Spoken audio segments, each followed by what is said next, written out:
Alrighty guys, we're back for some mono black aggro, and this is a Streets of New Capenna standard build. We're going to go over the deck, then hop right into some ranked. That being said, for anyone who may not know, I'm Redcat and I play aggro decks and any decks with red in them as well, so I hope that sounds fun to you guys. Okay, what do we got in the build here? Well, first thing, guys, the deck is almost rotation proof. There are just a couple cards in here that are going to be rotating out. Those cards are Bloodchief's Thirst. Only got one of them. It is going to rotate out in September. And then 4 Hive of the Eye Tyrants. This unfortunately also rotates out, and it's going to be a pretty important card in here too, probably. So just something to think about. We have 4 Concealing Curtains. Now, I guess when most people think aggro, they probably don't think Concealing Curtains, but I think this card can be way more aggressive than anyone would ever think, because yeah, it's a 1-drop 0/4 defender.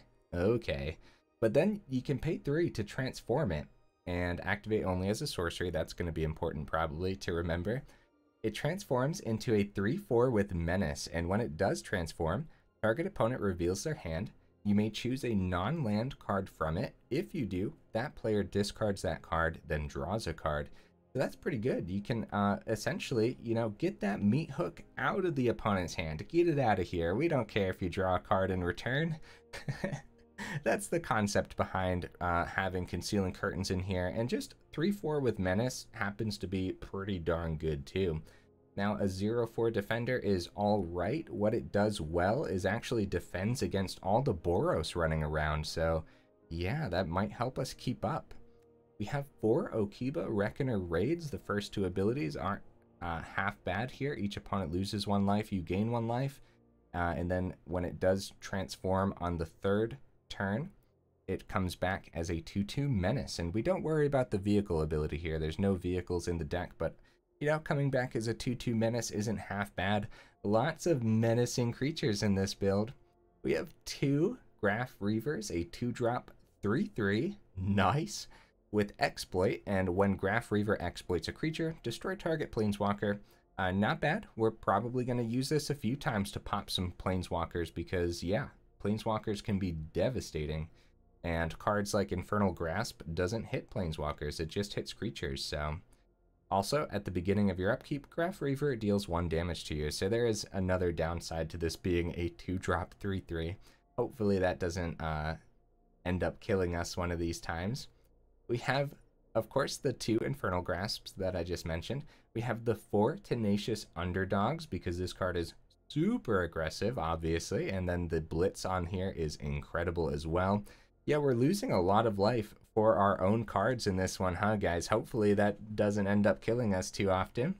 We have 4 Tribute to Horobis, and for the first 2 turns, each opponent creates a 1/1 Black Rat Rogue creature token, and then on the 3rd turn, it exiles. It comes back as the Echo of Death's Wail, a flying haste 3/3. When it enters, you gain control of all rat tokens. Nice. Hopefully by that time the opponent didn't sacrifice all of them or something. But then whenever it attacks, you may sacrifice another creature. If you do, draw a card. So that's a pretty cool way to go ahead and get more cards into your hand. So we have 4 Graveyard Trespassers. The ward on this is nasty. Ward, discard a card. Dang, that's good.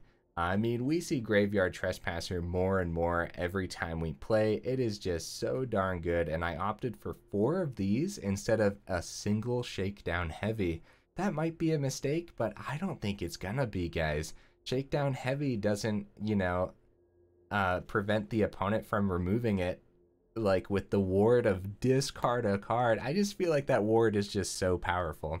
Also, it can transform into the Graveyard Glutton for its day-bound, night-bound abilities here, and then being able to take cards out of the opponent's grave, and essentially if it's a creature, each opponent loses a life and you gain a life, and that's just ridiculous. This card is very good, so that's why we don't have any Shakedown Heavies here, but that is an honorable mention. We have 2 Heroes Downfall, can target a creature or a Planeswalker. It's pretty good. It's 3 mana, so it is a little bit expensive, but we do need more ways to hit more Planeswalkers, not just the 2 Graf Reavers, so that's what I landed on. We have 4 Body Launderers, so a 4-drop 3/3 with Death Touch. Whenever another non-token creature you control dies, Body Launderer connives. Okay. When Body Launderer dies, return another target non-rogue creature card with equal or lesser power from your graveyard to the battlefield. So that happens to be really, really good. So you could bring back a Trespasser or a Graf Reaver or an Underdog. I don't know if you'd want to target an Underdog, but either way, you could. Maybe bring back the Concealing Curtain, use its ability again, grab another sweeper out of the opponent's hand or something. Body Launderer is like the perfect top-end creature for a build like this. We have 1 Henrika. When this does transform off of its ability, it does become a flying Death Touch lifelink, and that lifelink could really help us out because this deck knows how to do damage to ourselves.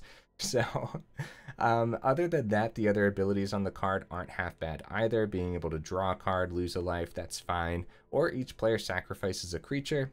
Also, just okay. Like, we could just end up sacrificing a Tenacious Underdog and eventually bring it back another time. So, also, Henrika's pretty cool because if we do end up like conniving with the Body Launderer, you could totally ditch a Henrika from your hand to put a counter onto this. And either way, when the Body Launderer dies, you can bring back the Henrika because its power is only 1 anyway. So that's pretty cool. Then we have 3 Invoke Despairs on the very top end. As we know, this can really dish out the damage.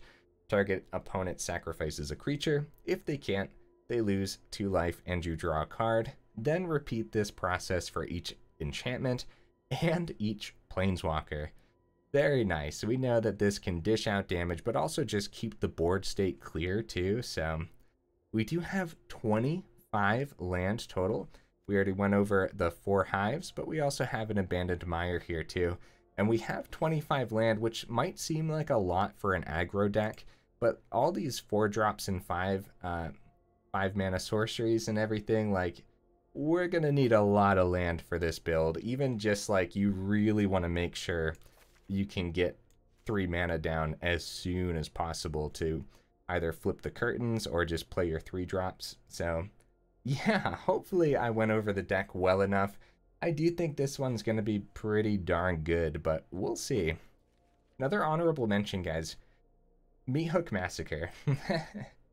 Now, there's not a lot of great cards. Like, I'm not rocking any Eye Twitch or Shamble Buddies, and so Meathook does a little bit less in this particular build that it would do if we did have, like, the Eye Twitch and stuff.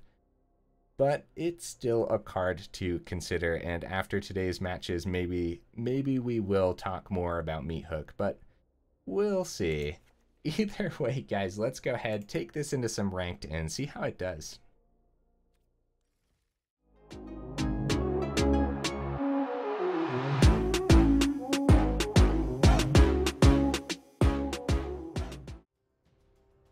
Alright, we'll see if we can get right into the first match here.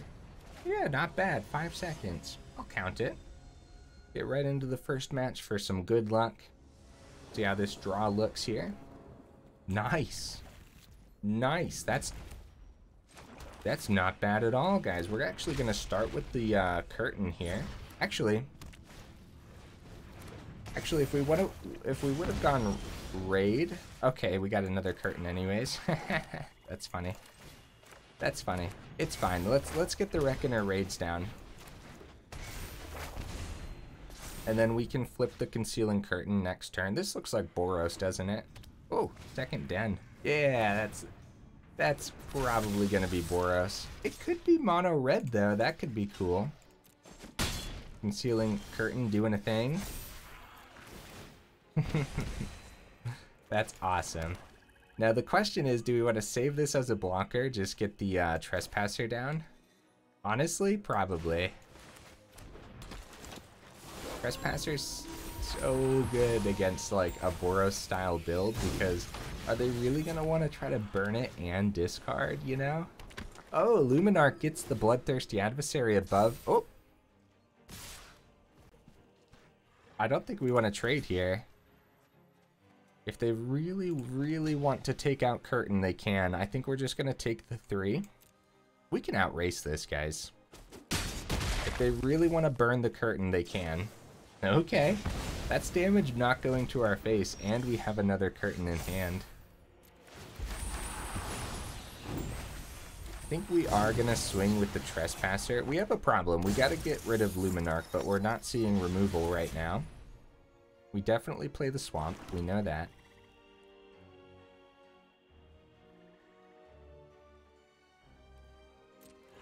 Alright. Let's hit the Play with Fire out of their grave. And they're going to take the 3. Get the Concealing Curtain down and flip it this turn.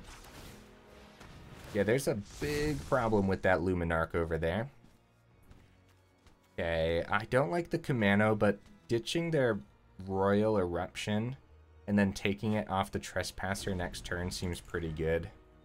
Just getting that burn out of their hands so they can't hit more of our creatures, you know? That's a double block. How do you guys feel about that? Maybe we just take the 4.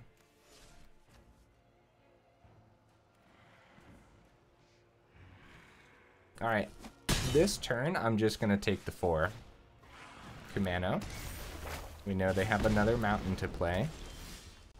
And another Reckoner raid. Okay.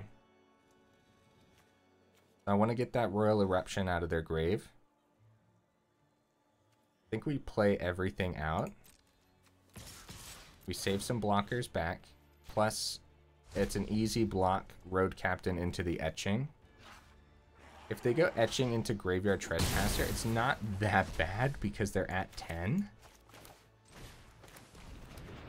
It's going well so far, honestly. I'm actually pretty afraid to play this because we don't want them to get too many chump blockers.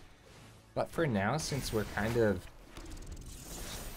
biding our time here anyways. Yeah, there it is, guys. Oh my goodness. Now I forget if I mentioned this or not, but I did. Hey, my MMR dropped big time. Huh. By like 500 points. I still don't know what a good MMR is. You guys will have to let me know in the comments if you know. It was up around 4,700, but yeah, I guess we'll see as the day goes on. I did some test matches. It was about 50%. I forget if I mentioned the test matches when I was going over the deck. Either way, it was technically like different versions of the build, you know, different amounts of each card, and I landed on this version after the, I think it was 6 test matches at 50% win rate. Either way, that was a great first match. Holy cow. Up against like Boros, and then just watching it all just like the puzzle pieces just fall together was awesome. We didn't even get to see our removal there either. Okay, a much worse starting hand, but it's not bad. We have a ton of stuff we can draw into. Even just a land is like, okay, well at least we have the 4th land for Body Launderer, you know? So overall, not too bad, but it's not the greatest either. Okay, pack leader. Alright, we're going to keep Infernal Grasp open. Got some mono green over there. That could be bad. And we probably take their ramp.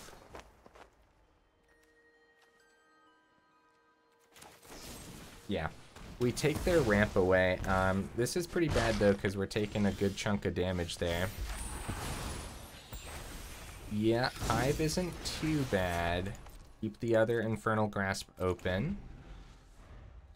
Yeah, the thing about taking their ramp is eventually if they play Troll or something like that, Infernal Grasp hitting a Troll is just a little bit worse because they get to ramp directly off of that death anyways.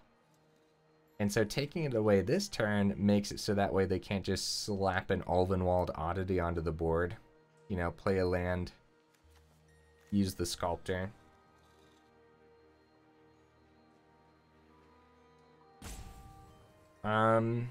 Yeah, keeping the Infernal Grasp open just isn't that bad, is it? And Body Launderer is going to be sweet against mono green. you gotta be really, like, really cautious against mono green though, because they can get these big old chunky creatures, and it can get out of hand really fast with Chariot and like the Invoke and all that. All right, looks like they're not swinging, and I am not going to use an Infernal Grasp on the pack leader. Because, hey, if they want to trade... Oh, this has Menace anyways. Wonder what they kept open then. Probably an Inscription. Something along those lines. Either way, I'm going to go ahead and get this damage through.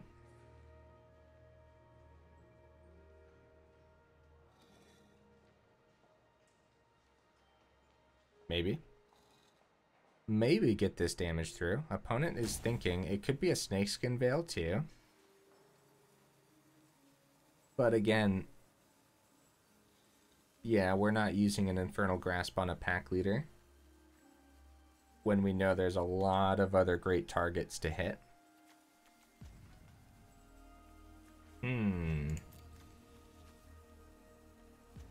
Opponent is waiting this one out.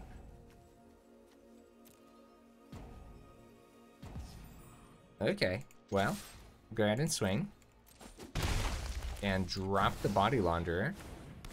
And it passes to their turn. We'll see, maybe they froze? Like, anything could happen, honestly. Anything could happen, but they also didn't play a land last turn too, right? So, I don't know. Yeah, hey, well, sit back, relax, talk to you guys. The double Body Launderer, like, is actually pretty sweet. Like, anything with Death Touch versus mono green happens to be pretty good because of how it can trade up. But then also, just being Body Launderer being Body Launderer, you know, being able to grab stuff back from the grave. So, like, if this was a different deck that we were actually up against, let's say we had a Wandering Emperor to take care of over here, we could drop Graf Reaver, exploit itself, Graf Reaver goes to the grave, and then whenever Body Launderer dies, you can bring that back. Maybe at that point they played another Planeswalker. Oh, GG opponent. GG. I don't know what happened over there, honestly. I have no idea. Either way, we're up to a 62% win rate so far, and 100% win rate on video. That's nice. And hey, we ranked up. That's cool. It's one of those things where if I don't play ranked in video, like sometimes I tell myself, oh, I will definitely sit down and I'll rank up this season for sure. Like, oh, we're doing so well already. I'll just sit down one day and rank up. With a deck that I know can rank up, and then I never end up actually sitting down to do that. Good hand. At least the Hero's Downfall guarantees some form of removal if we're up against some... Okay, not bad. Not bad. Tons of removal. We're gonna take some rat damage here, but Luminarch! Hey, put that on the rat. Aww. That would be awesome. But if they put all their eggs into one basket anyways, it's gonna die too. It's gonna die eventually. Matter of fact, we're gonna keep the Infernal Grasp open. And see where they plug this counter.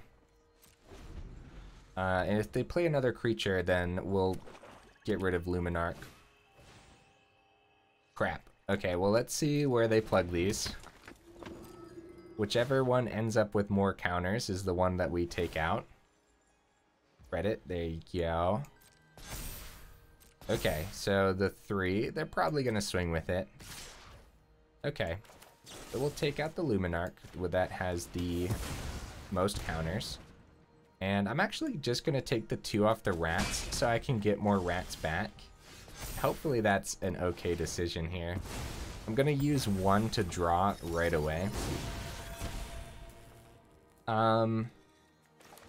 Hero's Downfall. Okay, let's swing. See what we can find here. Swamp, nice. That'll come in handy when it comes time to drop the Invoke Despair. Now the question is, do I want to get that Graf Reaver down? And I think the answer is no.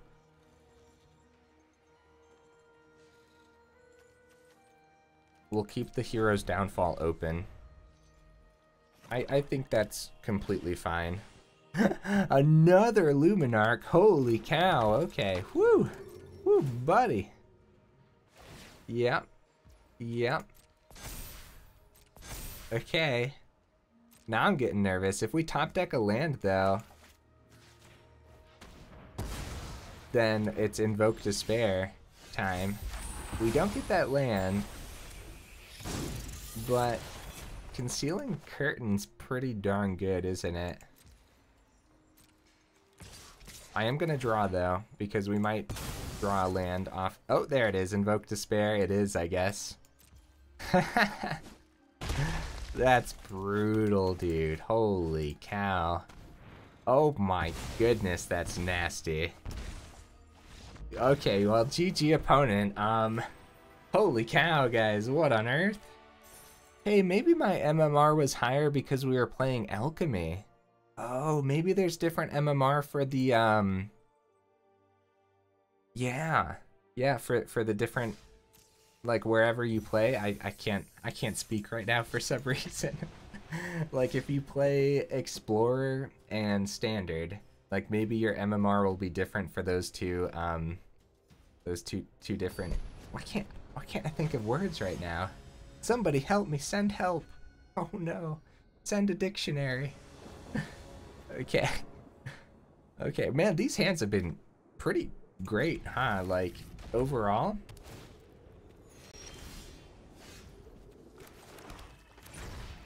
That's right, that's right. I didn't want to mess up this time. So if you get the Reckoner Raid down first, and then the Concealing Curtain on turn 2, you can still go turn 3, get switch it to Revealing Eye, but you'll just get the Reckoner Raid.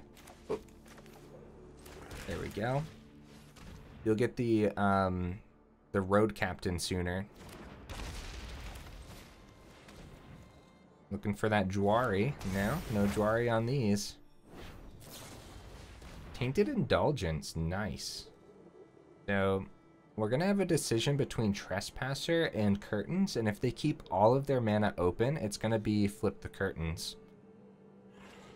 Man, this has been working out really nicely so far, though, hasn't it? Yeah, we started with the 50% win rate, with technically different versions of the deck, but kinda sorta the same version. Okay, they're keeping it open, so it's not gonna be the Trespasser. Although, that being said, Body Launderer is a card in our hand that could eventually bring back the Trespasser. But I think it's simple, man. We see what's in their hand.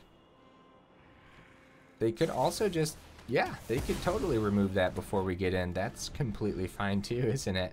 And eventually we can bring back the Curtain with the Body Launderer or something along those lines too. Okay, they end up passing again. Okay. That's pretty scary overall. I'm gonna start with the swing.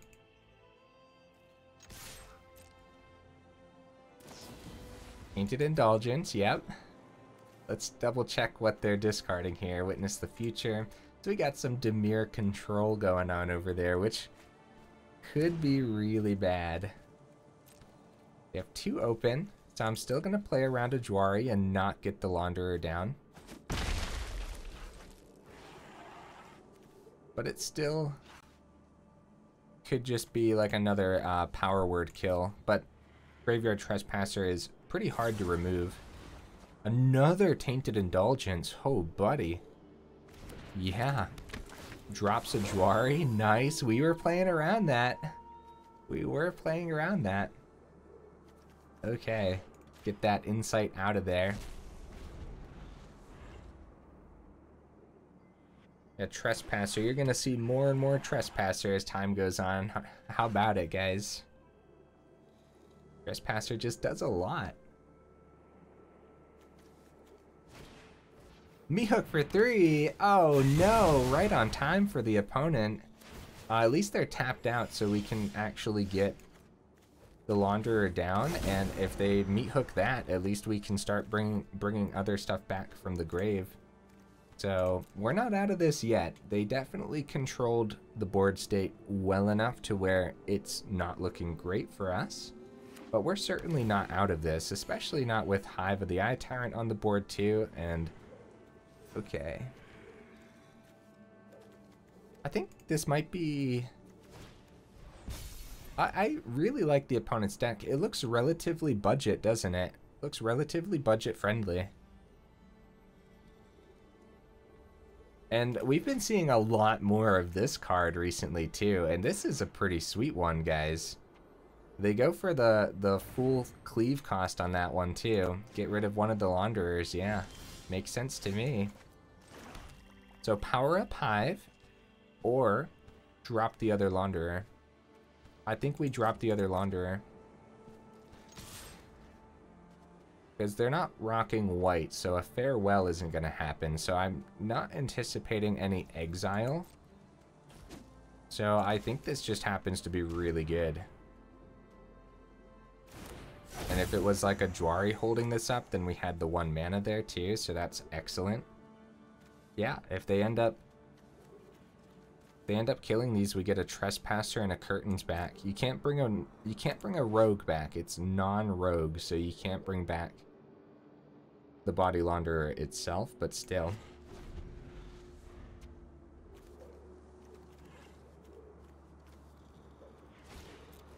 Shadow's Verdict. Oh.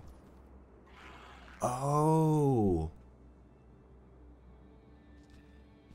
Oh crap, Shadow's Verdict, guys. Oh, that just made the Body Launderer so much worse. Right, so let's go ahead and take, I guess, Witness the Future. I really don't know what to take now.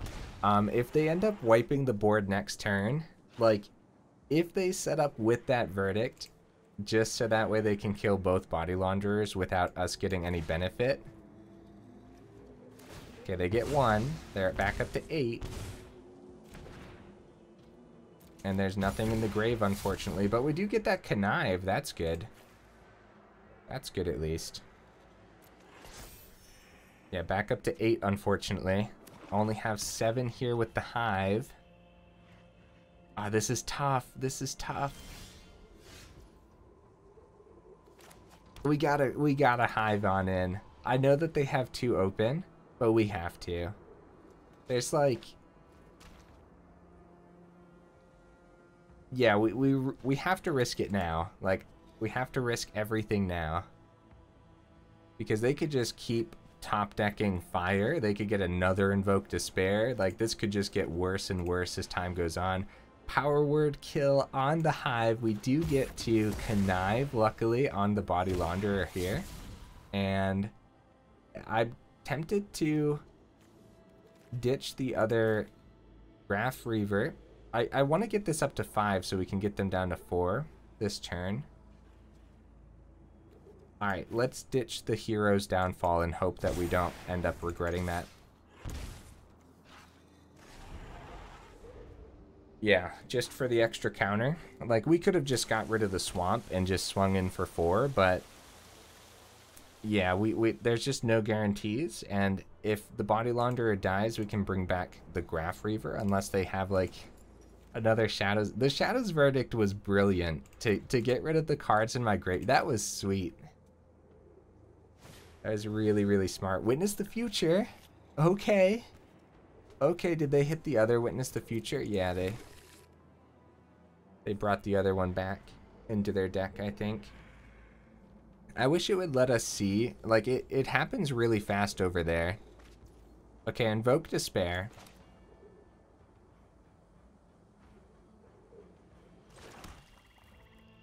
Alright, we're gonna start with a swing. This must be removal. The reason we start with a swing is because if it's expensive removal, then the Invoke Despair might be able to get through. Okay, they're down to 2, up to 3. Bring a Graf Reaver back. No need to exploit. Decline. Let's see if it hits. Oh, it doesn't hit. It doesn't hit. Does it hit? No. Oh, okay. Auto pay. We can pay that. Let's go. Good game. Let's go, guys. How many matches did we play so far? I think 4. 100% win rate on video so far. We got the whole deck win rate up to a 70%, which is really good. It makes me wish I would have actually reset the test matches there, so we could just see the video win rate up there. But either way, like, keeping the 50% from the test matches was definitely fine. The only thing being that it wasn't this exact version of the build, but it was very, very close, like I said. So yeah, so far so good. We have a lot of answers to a lot of things, so feels good. Feels very good. We've had a rough couple of days in normal play mode, getting obliterated by the opponents. No 1-drop, but this is fine. This isn't a mulligan hand by any means. I don't think, at least. There's a problem of what if we never draw a land for like 5 turns in a row or something. That could be an issue, but I'm sure we'll see it.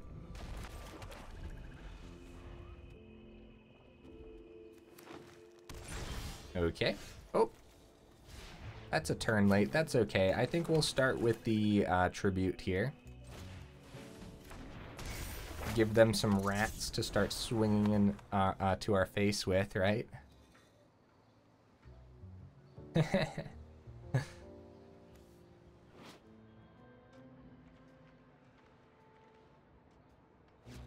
Yeah, the curtain's fine. It just, I do want to see that third land as soon as possible. Okay. Well, it's not a third land. We'll get the Tenacious Underdog down. And we'll take the damage from the rats, for sure. Especially since we're probably gonna have to draw off of the Echo of Death's Wail here. Skyclave, nice. That hits Underdog beautifully. Oh, they take the... Yeah, they get to keep the rats, but now we chump block them if they swing. That's funny. That's funny, actually. Double block into Underdog. Hero's Downfall gets us a 2-2. Honestly, it's just Trespasser here. Let's see what they do to the Underdog. They don't know what's in hand, so, like... An instant speed removal could just... They go for it. Okay. That's fine. I mean, since we're not getting it back, we could save Underdog by removing one of those, but no, that's an okay trade. Completely fine. Get the Trespasser down. Submit 0. That was almost bad. I was like, what's this? This is a good time, guys. Mono black aggro is freaking sweet, and this is definitely a way to put it together. So if you've been looking for a mono black aggro, this might be something to look into for sure.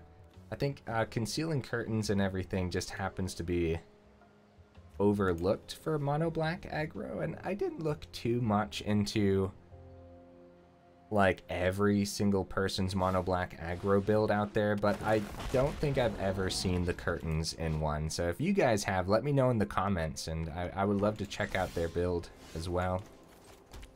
Right, so the 4th land was beautiful there.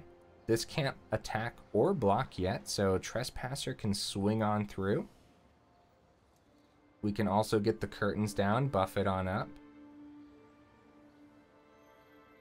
But I think we're just going to get Body Launderer down. Yeah, submit 0. We don't want to lose the Tenacious Underdog.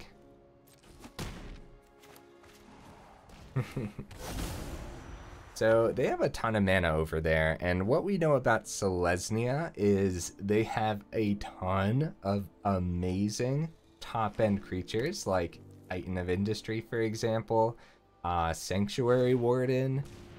Yeah, this is going to be very scary. The Stomper is going to be able to block now. So how do we want to do this? So they could actually bounce Skyclave. Yeah, they're going to. They're going to exile Body Launderer. We get a 2-2. We don't get a 2-2. That's when Apparition dies. Oh, that is... No, when it leaves... There it is, there it is. Okay. I was concerned, like, the timing on everything there. When it leaves the battlefield, I was right the first time. So I thought it was going to be Stomper so they could actually block properly. But...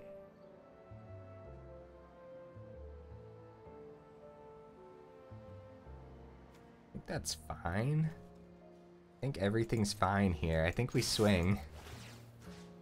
It's a mid-0. They have nothing in their grave, funny enough, so...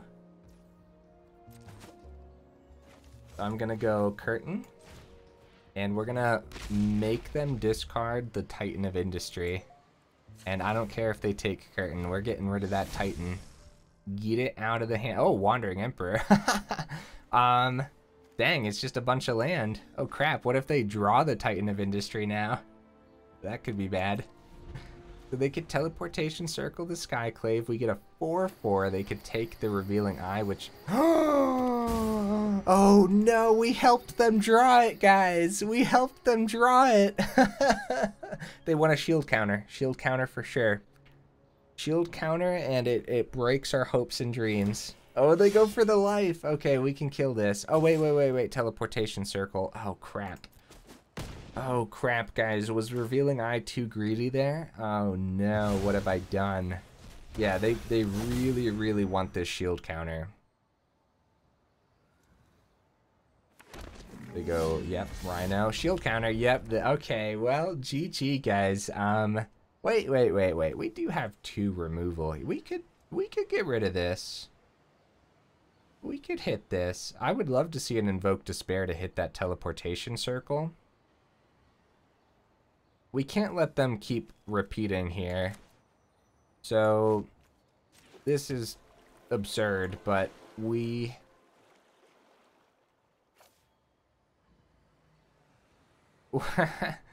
This isn't looking great, guys. The single Titan of Industry has to go. And we're not playing anything else. Well, both of these were instants. We could have waited for their turn, but they're also tapped out right now, so we didn't want any fishy business to ruin the Titan of Industry death there. Circuit Mender, hey, that's a cool one to have in a Teleportation Circle deck. That's really sweet. Okay. So...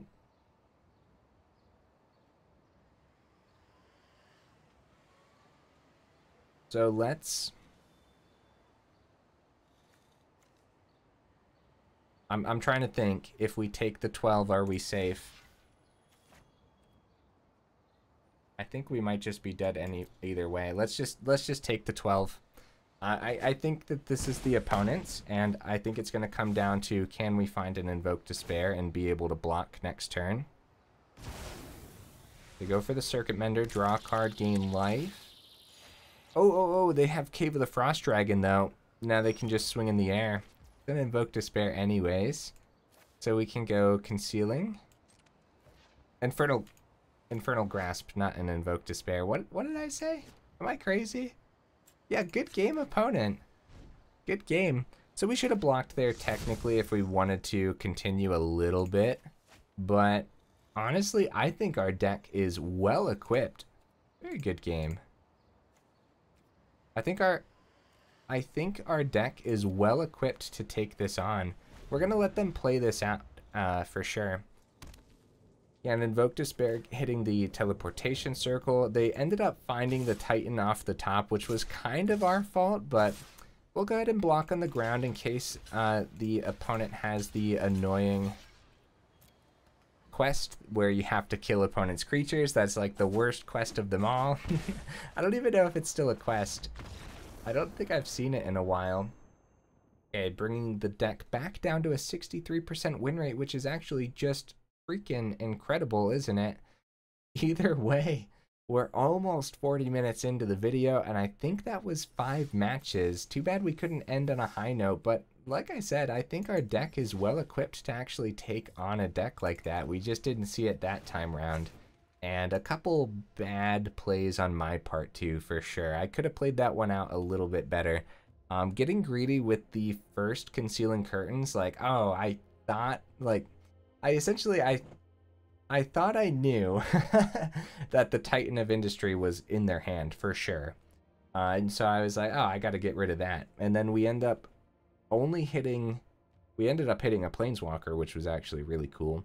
But we don't know if that actually helped them draw right into the Titan of Industry, which it probably did. Either way, it was in the top 2 cards of their deck there. So yeah, that was rough, because as soon as Titan hit the board with Teleportation Circle, that's really hard to get around, and then we had to double down on the removal there.